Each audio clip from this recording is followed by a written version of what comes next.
नाज़रीन आदाब, न्यूज़ 18 उर्दू में आपका बहुत इस्तकबाल करते हैं। मैं हूं हिना जुबैर और आप देख रहे हैं इलेक्शन वॉच। जमहूरियत का सबसे बड़ा त्यौहार आम इंतखाबात है। 5 साल में एक बार होने वाले इस त्यौहार का इंतजार वोटर्स को सबसे ज्यादा होता है। पहला और दूसरा मरहला मुकम्मल हो चुका है। सियासी जमातें अब तीसरे मरहले के लिए जोर आजमाई कर रही हैं। लीडरों के जलसे, जुलूस और रैलियों का सिलसिला जारी है। सियासी जमातें वोटरों को लुभाने के लिए एड़ी चोटी के जोर भी लगा रही हैं। वादे किए जा रहे हैं, दावे किए जा रहे हैं, लेकिन वोटर भी आज का वोटर है। इनकी बोलियों को तोल कर देख रहा है। हर बात का तनकीदी जायजा लिया जा रहा है। या फिर यह कहना ज्यादा मुनासिब होगा कि सियासी पार्टियों का जो तर्ज अमल है वही स्कैनर पर आ गया है। मुल्क भर में इलेक्शन का मंजरनामा कैसा है, इनके अवामिल क्या हैं और इनकी जमीनी हक़ाइक़ क्या है। सियासी पार्टियों की दाखिली, खारजी और इलेक्शन की मजबूरियां क्या हैं, क्योंकि हाल फिलहाल में हम देख रहे हैं कि जो इलेक्शनी मजबूरियां हैं वो काफी दिलचस्प होती जा रही हैं। अवाम की तवक्कात क्या है। इलेक्शन वॉच में आज हम इन्हीं तमाम चीजों पर नजर डालेंगे। शुरुआत करेंगे।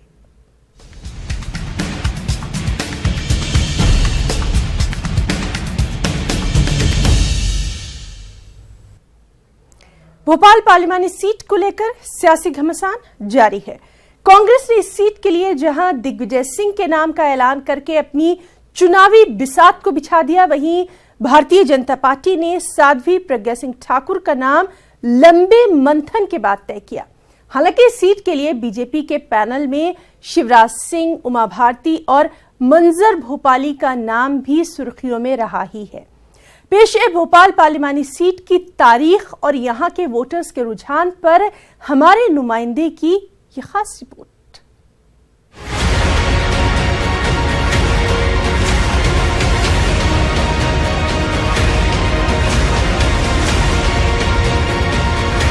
मध्य प्रदेश की सियासत में भोपाल का एक अहम किरदार है। मुल्क की आज़ादी के बाद जब भोपाल को इंडियन यूनियन में इंजमाम किया गया और भोपाल को पार्ट सी स्टेटस में शामिल किया गया तो 1952 के पहले पार्लिमानी इंतखाबात में भोपाल सीट से सैदुल्ला खां रज़मी को भोपाल के अवाम ने अपना नुमाइंदा मुंतखब किया था। 1956 में जब रियासत मध्य प्रदेश की तश्कील हुई और भोपाल को मध्य प्रदेश की राजधानी बनाया गया तो 1957 के पार्लिमानी इंतखाबात में भोपाल सीट से मैमूना सुल्तान को पार्लियामेंट में भोपाल की नुमाइंदगी करने का मौका मिला। मैमूना सुल्तान ने 3 बार भोपाल के पार्लियामेंट में नुमाइंदगी की। इसके बाद 1971 के पार्लिमानी इंतखाबात में मैमूना सुल्तान को टिकट न देकर कांग्रेस ने शंकर दयाल शर्मा को मैदान में उतारा और वो पार्लियामेंट में पहुंचने में कामयाब हुए। 1977 के पार्लिमानी इंतखाबात में भोपाल पार्लिमानी सीट पर आरिफ बेग ने डॉक्टर शंकर दयाल शर्मा को शिकस्त दी और भोपाल के नुमाइंदे मुंतखब हुए। लेकिन 1980 के पार्लिमानी इंतखाबात में भोपाल सीट पर शंकर दयाल शर्मा ने फिर कामयाबी हासिल की। 1984 के पार्लिमानी इंतखाबात के 1 महीने बाद भोपाल में गैस सानिया पेश आया और यहाँ के अवाम कांग्रेस से इस दर्जा नाराज हुए कि 1989 के पार्लिमानी इंतखाबात में पहली बार बीजेपी के उम्मीदवार एस.सी. वर्मा ने यहाँ से कामयाबी हासिल की। एस.सी. वर्मा ने भोपाल सीट पर बीजेपी की ऐसी मजबूत बुनियाद रखी कि आज तक भोपाल सीट पर कांग्रेस की वापसी नहीं हो सकी। भोपाल पार्लिमानी सीट से हालांकि इस बार कांग्रेस ने दिग्विजय सिंह को उम्मीदवार बनाया, लेकिन बीजेपी दिग्विजय सिंह को अपने लिए चैलेंज नहीं मान रही है और इसने इस बार भोपाल पार्लिमानी सीट के लिए साध्वी प्रज्ञा सिंह ठाकुर को अपना उम्मीदवार बनाया है। बीजेपी और कांग्रेस के उम्मीदवारों के ऐलान से ये तो साफ हो गया है कि इस बार भोपाल का पार्लिमानी इंतखाबात सॉफ्ट हिंदुत्व और हार्ड हिंदुत्व के बीच होगा। क्या कहते हैं दोनों पार्टियों के तर्जुमान, आइए आपको सुनवाते हैं। उनका कहने का आशय मुझे ये लगता ये रहा होगा कि भारतीय जनता पार्टी का एक छोटा सा कार्यकर्ता भी उनको चुनाव हरा सकता है, क्योंकि भारतीय जनता पार्टी एक संगठन है। यहाँ गुट नहीं है, सब लोग मिलकर काम करते हैं। और चूंकि मैं सिटिंग अभी एमपी हूँ इसलिए उन्होंने मेरा नाम कर लिया। बाकी मेरा ये मानना है कि भारतीय जनता पार्टी का कोई सा भी कार्यकर्ता, कोई भी नेता हमारा जो चुनाव लड़ेगा वो सक्षम है दिग्विजय सिंह जी को हराने के लिए। ये सच है कि दिग्विजय सिंह कांग्रेस के बड़े लीडर हैं और इन्होंने 10 साल तक मध्य प्रदेश में बतौर सीएम काम किया है, लेकिन यहाँ के सरकारी मुलाजमीन की दिग्विजय सिंह से नाराजगी जग जाहिर है और इसके लिए दिग्विजय सिंह कई बार माफी भी मांग चुके हैं। भोपाल सीट के लिए क्या कहते हैं दिग्विजय सिंह, आप भी सुनिए। और आप जानते हैं अनुकंपा नियुक्ति वगैरह और भी बहुत सारी बातें थी। यही नहीं है जिस दिन कर्मचारी रिटायर होता था उसी दिन उसकी रिटायरमेंट बेनिफिट्स और पेंशन और सारे किताब पूरे तैयार करके देते थे कि उसमें भी कहीं भूल चूक हो गई हो तो माफ कर दो।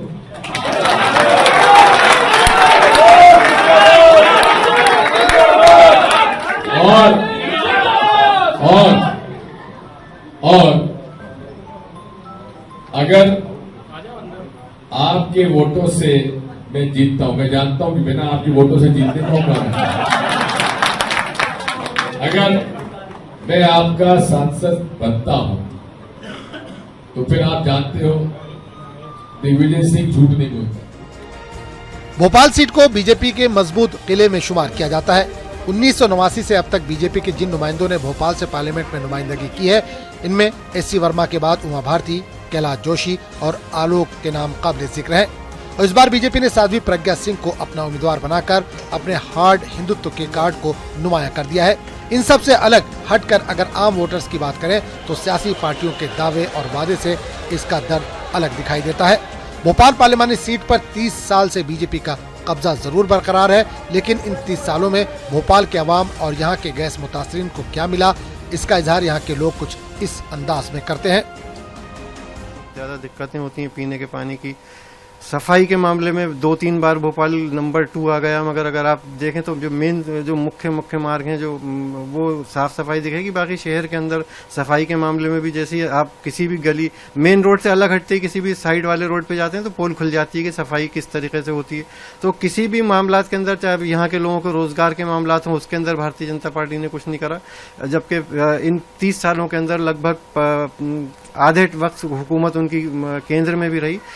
बात यहाँ अगर गैस पीड़ितों की करें तो ये शुरुआती उस शासनकाल में हुई जो अब मुस्लिमों को और खासकर गैस पीड़ितों को अपना बड़ा वोट बैंक मान के चलता आया, और बात उनके लिए कुछ की नहीं जाती। ना उनके मुआवजे की बात है, ना उनके रोजगार की बात है, ना उनके इलाज की बात है, और बस जो भी है कागजों पे है। भोपाल पार्लियामानी सीट में 8 असेंबली हल्के आते हैं, जिनमें भोपाल शुमाल, भोपाल सेंट्रल, भोपाल दक्षिण पश्चिम, नरेला, हुजूर, सीहोर और गोविंदपुरा सीट के नाम काबिल जिक्र है। इन 8 असेंबली हलकों की बात करें तो इसमें मुस्लिम वोटर का तनासुब 5,80,000 के करीब है। जिस सीट से पहले कभी मुस्लिम नुमाइंदा ही चुनकर पार्लियामेंट जाता था, अब बीजेपी हो या कांग्रेस, दोनों पार्टियां मुस्लिम उम्मीदवार के नाम पर गौर ही नहीं करती। हालांकि अब कुछ मुस्लिम लीडर मुस्लिम क़यादत से अलग हटकर दिग्विजय सिंह को कामयाब करने की बात कर रहे हैं, जबकि कुछ मुस्लिम तंजीमें भोपाल से मुस्लिम उम्मीदवार को टिकट न दिए जाने पर अपनी नाराजगी जाहिर कर रहे हैं। गंगा जमनी तहजीब हिंदू मुस्लिम एकता पर्सोनिफाइड, और जो उनमें हिम्मत है, जो उनमें अज़म है, मैं जानता हूँ। जब यंग लड़के थे उस जमाने जानता हूँ उनको मैं, मतलब बिल्कुल इस तरह से काम करते आ रहे हैं। मतलब ये तो ये भोपाल वालों को ये उम्मीद पैदा हो गई है कि 30 साल से हमारे यहाँ जो काले बादल छाए हुए हैं, अंधकार है, अंधेरा है, मतलब ये हमारी आवाज़ नहीं है कोई, ना पार्लियामेंट के अंदर, ना हिंदुस्तान के अंदर, ना यहाँ का डेवलपमेंट है, न कोई जो फायदा होना चाहिए फायदा मेंबर पार्लियामेंट का, जो डॉक्टर शर्मा ने जिस तरह किया यहाँ किया, तो वो हमारे शायद खोया हुआ हमारा ज़माना वापस आ जाए।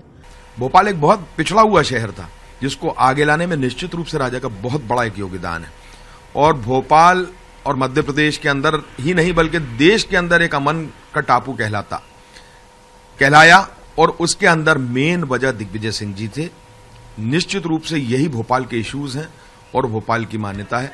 हम पिछले कई महीनों से ये मांग कर रहे थे कि मौका सबको मिलना चाहिए।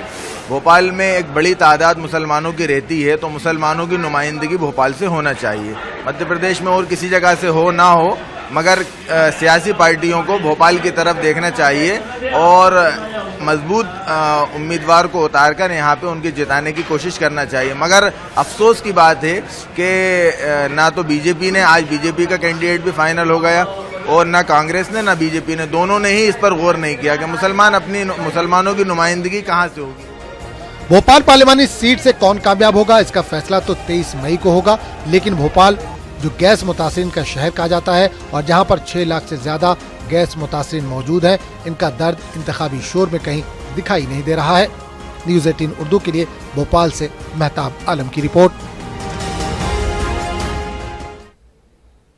भोपाल फतेह करने के लिए कांग्रेस का दिग्विजय प्लान तैयार हो रहा है। 2003 की नाराजगी दूर करने के लिए दिग्विजय सिंह की खास टीम भोपाल के डेवलपमेंट का ब्लूप्रिंट यानी भोपाल की तरक्की का ब्लूप्रिंट तैयार कर रही है। क्या है भोपाल लोकसभा सीट जीतने का दिग्विजय प्लान, आपको दिखाते हैं।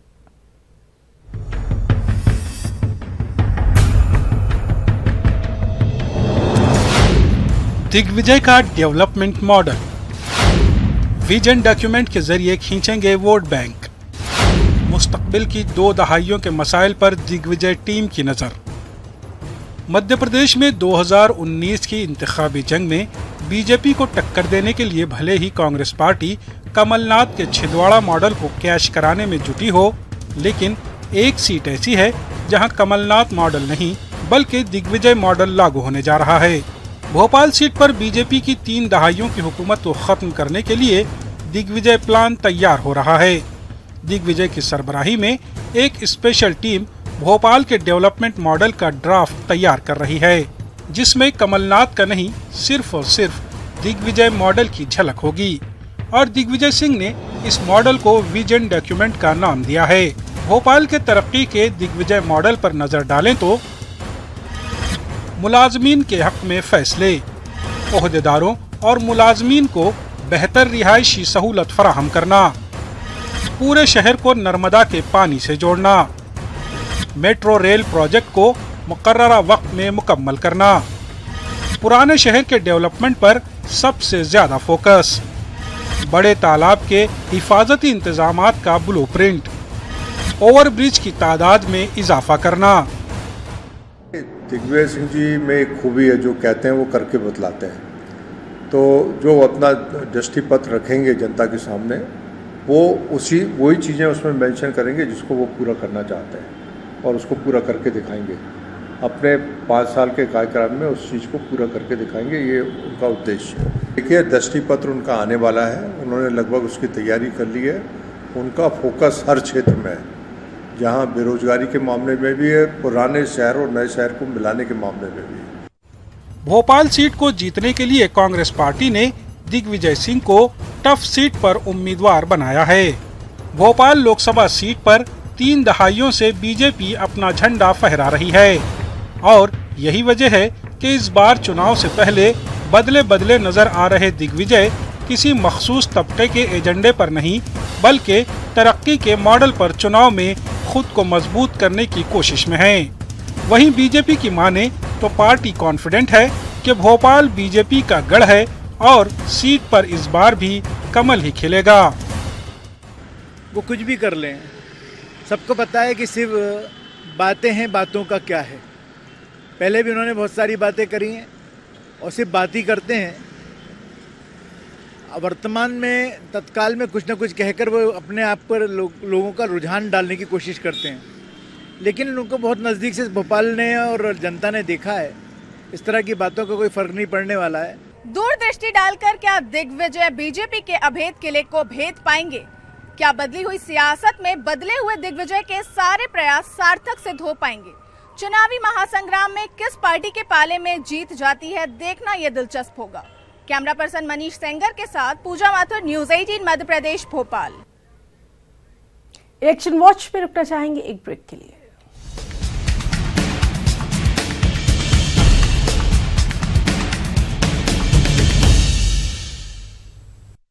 ब्रेक के बाद आगे बढ़ेंगे। गुज़िश्ता लोकसभा इंतखाबात में बीजेपी ने गुजरात की 26 सीटों पर कामयाबी हासिल करके रिकॉर्ड बनाया था। वहीं मोदी लहर की वजह से कांग्रेस गुजरात में अपना खाता तक नहीं खोल पाई थी। गुजरात में तकरीबन 10% मुस्लिम आबादी है, बावजूद इसके मुसलमानों का सियासी कद ना के बराबर है। हालांकि गुजरात की एक नहीं बल्कि कई ऐसी सीटें हैं जहां मुसलमानों की अच्छी खासी आबादी होने के बावजूद वो अपने मुतालबात मनवाने में नाकाम रहे हैं।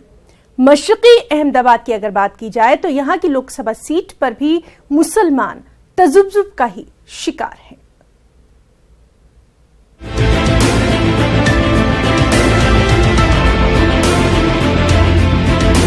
मशरकी अहमदाबाद लोकसभा सीट पर कांग्रेस ने बिल्कुल नया चेहरा और पटेल बिरादरी के लोगों को रिजर्वेशन दिलाने के लिए तहरीक चलाने वाले हार्दिक पटेल की साथी गीता पटेल को मैदान में उतारा है। वहीं इस बार बीजेपी ने मौजूदा एमपी परेश रावल का टिकट काटकर हंसमुख भाई पटेल को मैदान में उतारा है, लेकिन इन दोनों के अलावा 20 से ज्यादा उम्मीदवार अपनी किस्मत आजमा रहे हैं। दरअसल ये सीट 2008 में होने वाले डिलिमिटेशन के बाद वजूद में आई थी। सबसे पहले इस सीट से बीजेपी के उम्मीदवार हरेंद्र पाठक की जीत हुई थी। इन्होंने कांग्रेस के उम्मीदवार दीपक बाबरिया को हराया था। 2014 में बीजेपी ने यहां से परेश रावल को उम्मीदवार बनाया और परेश रावल मोदी लहर में एक अच्छी लीड से कामयाब हुए, लेकिन कामयाबी हासिल करने के बाद परेश रावल ऐसे गायब हुए कि इलाके के लोगों को उनकी गुमशुदगी का पोस्टर लगाना पड़ा था। जो सांसद थे परेश रावल, वो एक फिल्म एक्टर थे और उनको टिकट देना मतलब वो यहाँ के थे ही नहीं। पहली बात तो जो ये बाहर के लोगों को बुलाकर यहाँ पर टिकट दिया जाता है, उसके बाद में वो लोग ना यहाँ दिखते हैं ना कभी आते हैं। बड़े बड़े लोग हैं, उनसे तो काम का कुछ हम लोग मतलब वो रख ही नहीं सकते उम्मीद कि वो हमारे यहाँ काम करेंगे। पिछले सालों मतलब कई बार आपने देखा होगा कि जरा पूरे पूर्व विस्तार में कई जगहों पर उनके पोस्टर भी लगे थे वो गायब होने के, और भाजपा ने काम किया ही नहीं है, ये देखा जाए। मशरकी अहमदाबाद में 7 असेंबली हल्के आते हैं। दीघाम, जनूबी गांधीनगर, वाटवा, निकोल, नरोडा, ठक्कर बापा नगर और बापू नगर। गुज़िश्ता असेंबली इंतखाबात की बात करें तो 6 असेंबली सीटों पर बीजेपी की जीत हुई थी, जबकि बापू नगर में कांग्रेस के उम्मीदवार हेमंत सिंह पटेल कामयाब हुए थे। मुसलमानों की मशरकी अहमदाबाद में बड़ी आबादी है, बावजूद इसके यहाँ के लोग सियासी कायद से महरूम हैं। ऑल इंडिया मिली काउंसिल के गुजरात यूनिट सदर मुफ्ती रिजवान तारापुरी ने कहा कि मुस्लिम बिरादरी के लोगों में मायूसी छाई हुई है। नस्लों के अंदर भी अगर इस तरह की मायूसी अगर है तो ये एक जमहूरियत और डेमोक्रेसी के लिए एक अच्छी जो है निशानी नहीं है।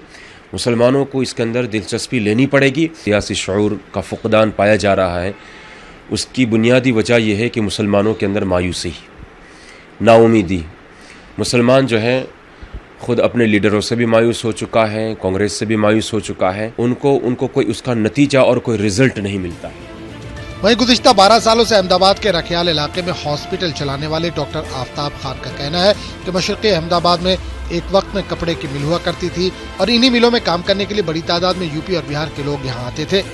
आज मशरक़ी अहमदाबाद के रखियाल, कुंतीपुर, सोनी की चाली, रामबौल, वटवा जैसे इलाके में बड़ी तादाद में मुस्लिम बिरादरी के लोग रहते हैं, लेकिन मुसलमानों में सियासी बेदारी नहीं होने की वजह से मुसलमानों को बेशुमार मसाइल का सामना है। यूपी और बिहार के लोग सियासी एतबार में काफ़ी बेदार हैं, लेकिन मुस्लिमों गुजरात में बेदारी नहीं देखने को मिली। नतीजा ये है कि गुजरात में मुस्लिमों को सियासी कद ना के बराबर है। मशरक़ी अहमदाबाद लोकसभा सीट पर 2 लाख से ज्यादा मुस्लिम वोटर है, लेकिन किसी बड़ी जमात ने मुसलमानों को टिकट नहीं दिया। इंतखाबात के वक्त लीडरान वोट लेने के लिए तो आते हैं, लेकिन जीत हासिल करने के बाद वो दोबारा इन इलाकों का रुख तक नहीं करते। न्यूज़ 18 उर्दू के लिए अहमदाबाद से आरिफ आलम की रिपोर्ट।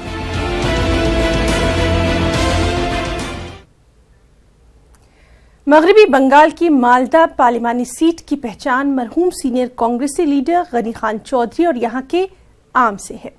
मालदा पार्लिमानी सीट के वोटरों के अपने मसाइल हैं। यहां वोटर तरक्की और रोजगार चाहते हैं। तो आप देखिए मालदा से आम आदमी की हमारी ये खास रिपोर्ट। मुझे इजाजत दें, आदाब।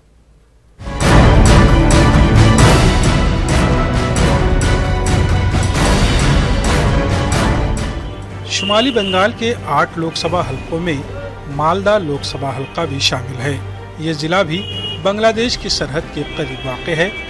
मगरबी बंगाल का मालदा जिला, जहां मुस्लिम आबादी 51% है, हिंदुस्तान के 283 पसमानदा तरीन अजला में इसका शुमार है। यहाँ सनत नहीं होने की वजह से ज़्यादातर आबादी ज़राअत और गैर मुनज़्ज़म सेक्टर में मजदूरी पर मुनहसिर है। इसके बावजूद मालदा की दोनों सीटों मालदा शुमाल और जुनूब में तरक्याती इशूज से ज़्यादा साबिक मरकजी वजीर व मरहूम सीनियर कांग्रेसी लीडर गनी खान चौधरी की विरासत पर दावेदारी और नफरत की सियासत हावी हो चुकी है। बेरोजगारी से लोग परेशान हैं। बेशतर लोग रोजगार के लिए दूसरी रियासतों का रुख करने पर मजबूर हैं। साथ ही इसी जिले के एक मजदूर अफरोजुल का राजस्थान में कत्ल किया जाना यहाँ के लोगों को खौफ में मुब्तला कर रहा है। लोग हुकूमत से भी नाराज हैं, जो इस मामले में बहुत ज्यादा चुस्ती नहीं दिखा पाई। मालदा का आदमी भारत का हर कोना में आप चला जाओ, कोई भी स्टेट में कोना कोना में मिलेगा, यहाँ से जाके काम कर रहा है।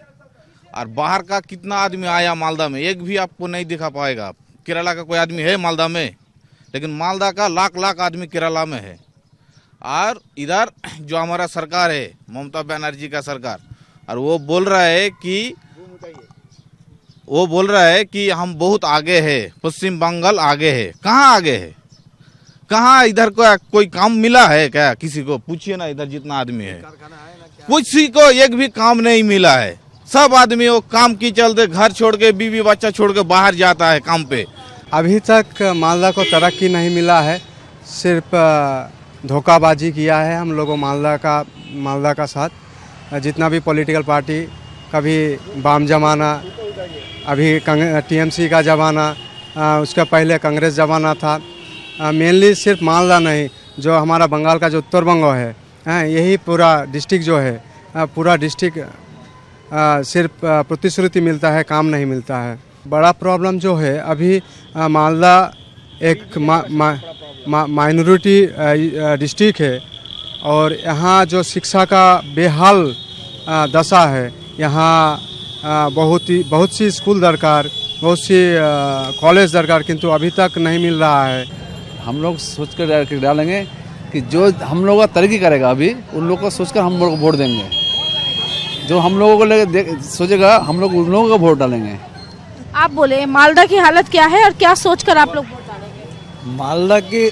मालदा का हालत ऐसा है, जो मालदा में रोजगार बहुत ही कम है। मालदा का जो एमपी विधानसभा जो भी निकलता है, हम लोगों से हर बार चुनाव में, इलेक्शन में वादा करके जाता है, ये कर देंगे, वो कर देंगे, इतना आदमी को चाकरी दे देंगे, लेकिन कुछ भी नहीं करता है। गुज़िश्ता 4 दहाइयों से मालदा जिला कांग्रेस और गनी खान चौधरी का गढ़ रहा है, मगर इस मर्तबा हालात तब्दील हो चुके हैं। गनी खान चौधरी का खानदान 2 हिस्सों में तकसीम हो चुका है। गनी खान की भांजी और मालदा शुमाल से कांग्रेस के टिकट पर 2014 में कामयाबी हासिल करने वाली मौसम नूर तृणमूल कांग्रेस के टिकट पर इस मर्तबा उम्मीदवार हैं।